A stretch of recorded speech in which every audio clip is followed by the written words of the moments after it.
The US government has begun its crackdown on cryptocurrency.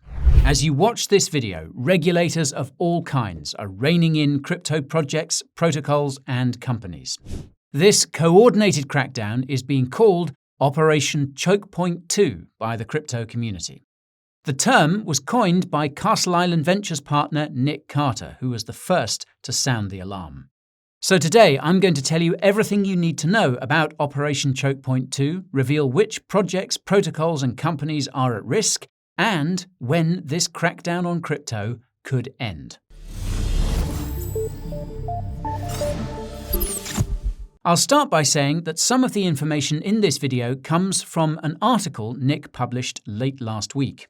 The article is titled, quote, "Operation Chokepoint 2 is underway and crypto is in its crosshairs." A link to the article will be in the description along with a few other important resources. Now, for those unfamiliar, the original Operation Chokepoint was a coordinated crackdown on companies considered to be high risk by US regulators. This was done indirectly by pressuring the banking sector to stop doing business with companies in certain industries, even if those companies were operating legally. The original Operation Chokepoint began in 2013, and many companies related to firearms, drugs, loans, and other such categories lost access to banking services in the USA.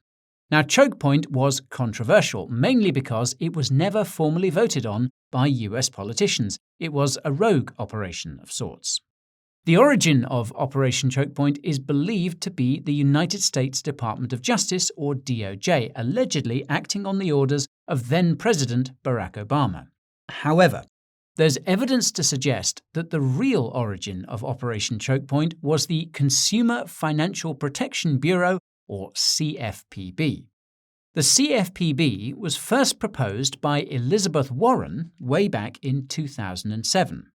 If that name sounds familiar, that's because Elizabeth is famous for being the most anti-crypto politician in the United States and possibly the entire universe. Elizabeth's CFPB became a reality with the passing of the infamous Dodd-Frank Act in 2010. If you watched our video about Michael Barr, you'll know that he was the architect of the Dodd-Frank Act and also happens to be extremely anti-crypto. You'll also know that the Dodd-Frank Act included the creation of a new supervisor position at the Federal Reserve, which Michael now coincidentally holds. What's interesting is that Operation Chokepoint is believed to be the reason why crypto companies had such a hard time getting access to banking services in the early days. This is because the operation happened while crypto was seeing its first wave of growth and adoption in the early to mid-2010s.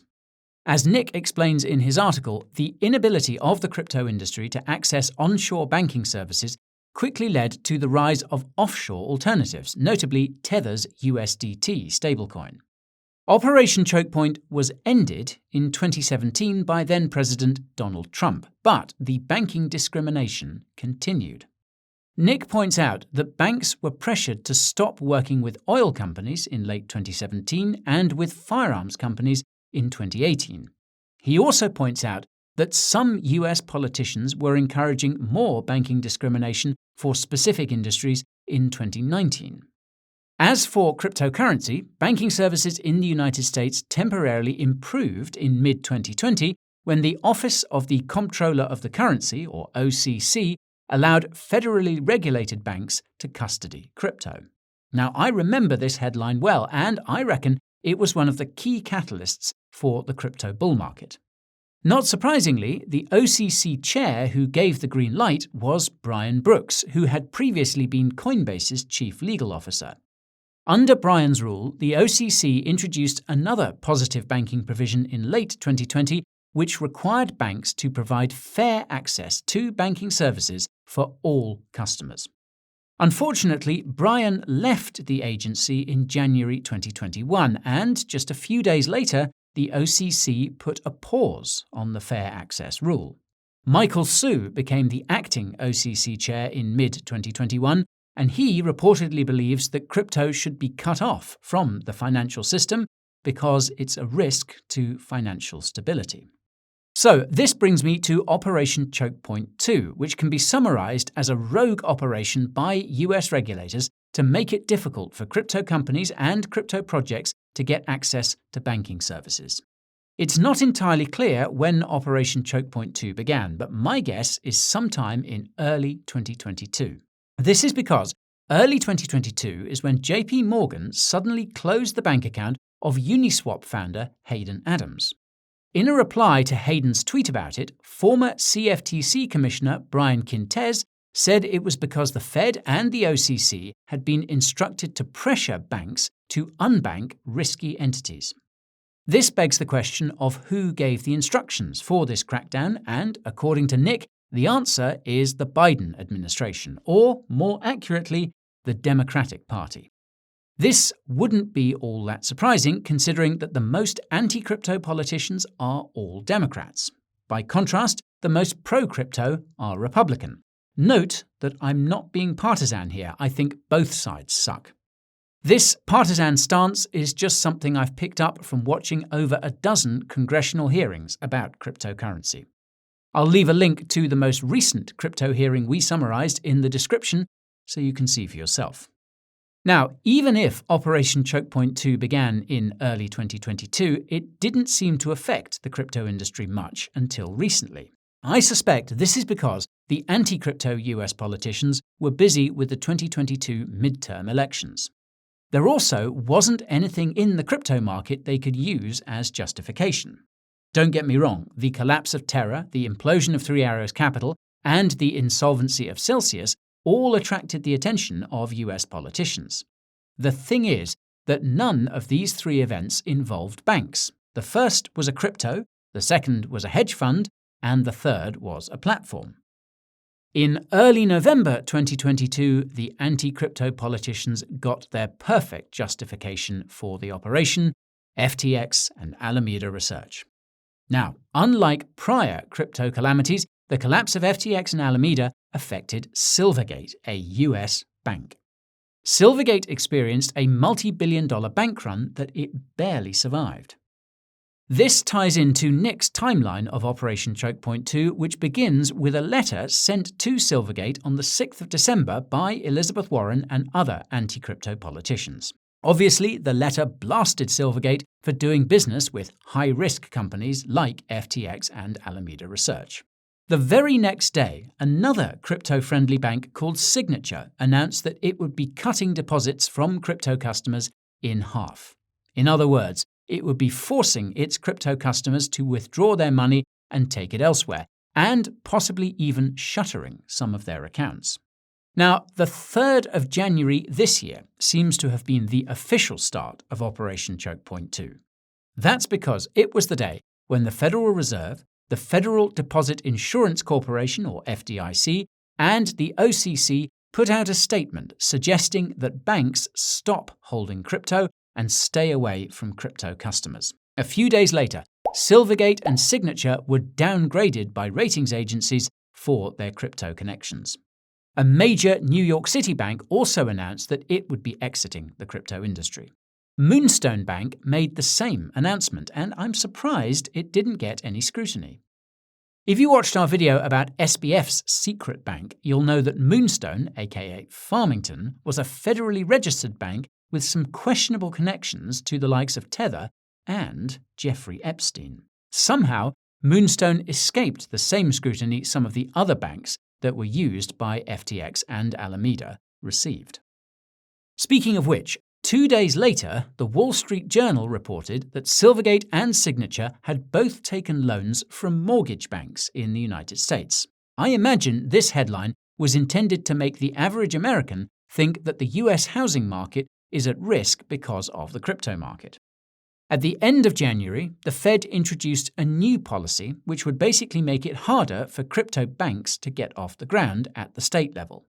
The same day, the Biden administration published a cryptocurrency roadmap which recommended that pension funds stay away from cryptocurrency. At the beginning of February, the DOJ announced that it was investigating Silvergate over its connections to FTX and Alameda. Naturally, there was no mention of Moonstone. I should note, that Silvergate provides banking services for some of the largest crypto companies, including Coinbase. On that note, Binance also announced that it would be indefinitely suspending USD bank transfers to and from its exchange. This news came a few weeks after Binance had announced that its banking partner Signature had limited USD transfers to and from the exchange to those worth more than $100K. Then, last week, it was revealed that Paxos was under investigation by US authorities. This was bad news because Paxos issues the BUSD stablecoin used by Binance. On Monday this week, Paxos announced that it would stop issuing BUSD, but noted that it would continue to allow redemptions until February 2024. As a cherry on top, Paxos is reportedly being sued by the SEC, which is alleging that the BUSD stablecoin is a security. To be exact, the SEC gave Paxos something called a Wells notice, which says that it's intending to sue. Paxos now has 30 days to tell the SEC why it shouldn't be sued. If you watched our first video about the SEC's case against Ripple, you'll know that 80% of Wells notices end with a lawsuit, regardless of the response. Put simply, the SEC is going to sue Paxos very soon. At that point, it could be forced to stop offering the BUSD stablecoin altogether, but that's not clear yet. Now, in retrospect, this outcome was predictable because Bloomberg had published an article on the 10th of January questioning BUSD's reserves. This is also why the news about the Cantor Fitzgerald and Tether connection worries me. Last week, it was reported that the Wall Street firm managed $39 billion of Tether's US government debt portfolio. Could this news prompt the regulators to issue notices to Cantor Fitzgerald? They are not a crypto company and hence have no interest in resisting such requests. Could regulators or prosecutors do the unthinkable and seize Tether's bond reserves? Well, I hope not, but nothing is beyond the realms of possibility under the current regime. As they say, absolute power corrupts absolutely. Now, before you run off and convert all your USDT into USDC, you should know that USDC may not be entirely safe either. Like Paxos, Circle is based in the United States, and there's a chance it's facing similar levels of scrutiny. The market seems to think so because the BUSD crackdown caused USDC to slip below its peg. Then again, Circle's connection to BlackRock could keep it safe. More about that in the description. Anyways, when it comes to which crypto projects, protocols, and companies are most at risk of being affected by Operation Chokepoint 2, well, the short answer is all of them. As Nick underscored in his blog post, the fundamental purpose of this operation is to indirectly regulate offshore crypto entities. As powerful as the United States is, it can't crack down on crypto projects, protocols, or companies which exist outside of its jurisdiction, or rather, in countries that are not US allies. However, it can choke off their access to banking services, and that's exactly what's happening now. I mean, it's literally in the name. How much Operation Chokepoint 2 affects the crypto industry ultimately depends on whether the United States is the only country that applies this kind of regulatory pressure. That seems unlikely, considering that the US has significant influence over international organizations like the Financial Action Task Force, or FATF. If you've watched our videos about the FATF, you'll know that it plans to kill cryptocurrency by labeling anything crypto-related as high risk. Sounds familiar, doesn't it? Funnily enough, any countries that don't go along with the FATF find themselves cut off from financial services. This means it's very likely that most of the rest of the world could very well introduce their own Operation Chokepoint 2s in the coming weeks and months. By then, most of the damage would have been done, however, because the United States remains the largest market for cryptocurrency by a wide margin. That said, the crackdown on crypto in the US could create a massive incentive for certain foreign countries to embrace crypto, despite pressure from the FATF and other such international organizations. Some would say this trend has already begun, and it's one that will accelerate due to geopolitical rifts. And a crackdown on crypto in the US will lead to more decentralization. The only crypto projects, companies, and protocols that will survive Operation Chokepoint 2 are those that can't be directly or indirectly regulated. The problem is that this list is not very long. Most cryptos are centralized. Another problem is that the crackdown on crypto in the US will lead to even more centralization of the already centralized aspects of cryptocurrency. Stablecoins are a great example here. Circle's USDC may be the last man standing, and that means every coin and token will trade against it in the next few years. This is a scary thought, and not just because Circle is backed by BlackRock.